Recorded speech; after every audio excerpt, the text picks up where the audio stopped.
മലയാള cinema മറക്കാത്ത ഒരുപിടി ചിത്രങ്ങൾ സംഭാവന ചെയ്ത ബാനറാണ് മോഹൻലാലിന്റെ സ്വന്തം ഉടമസ്ഥതയിലുള്ള പ്രണവ് ആർട്സ്.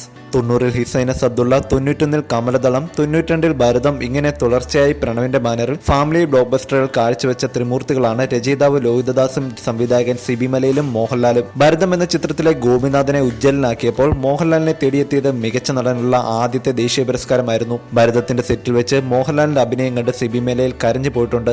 ആക്സിഡന്റിൽ മരിച്ചത് സ്വന്തം ജ്യേഷ്ഠനാണോ എന്ന സ്ഥിരീകരണത്തിനു വേണ്ടി പോലീസ് സ്റ്റേഷനിൽ ഒരു പോലീസ് ഉദ്യോഗസ്ഥന്റെ മുമ്പിൽ ലാൽ ഇരിക്കുന്നതാണ് രംഗം. ആ സമയത്ത് മറ്റൊരു പോലീസുകാരൻ മരിച്ചയാൾ മരണസമയത്ത് ധരിച്ചിരുന്ന വസ്ത്രങ്ങളും മറ്റും എടുത്തുകൊണ്ട് വരാൻ പോകുന്നു. ആ പോലീസുകാരൻ തിരിച്ചു വരുമ്പോൾ താൻ ഭയപ്പെട്ടതുപോലെ സംഭവിക്കരുതെന്ന് ലാൽ ആഗ്രഹിക്കുന്നു. ഒപ്പം അത് സ്വന്തം ചേട്ടന്റേത് തന്നെ ആയിരിക്കുമോ എന്ന പേടിയും അയാളുടെ ഉള്ളിലുണ്ട്. ഒരു അഭിനേതാവിനെ സംബന്ധിച്ച് ഇളകിയാട്ടത്തിന് യാതൊരു പഴുതുമില്ലാത്തിടം. മോഹൻലാൽ എന്തായിരിക്കും ചെയ്യുക എന്ന ആകാംക്ഷയോടെ സിബി ആക്ഷൻ പറഞ്ഞു. ആ സമയം മോഹൻലാലിൽ വിരിഞ്ഞ അപൂർവവും സൂക്ഷ്മവും കരളലിയിപ്പിക്കുന്നതുമായ ഭാവവേദങ്ങളിൽ ലയിച്ച് വികാരഭരിതനായ സിബി മലയിൽ ക്യാമറയ്ക്ക് പിന്നിലേക്ക് മാറി നിന്ന് കരയുകയായിരുന്നു.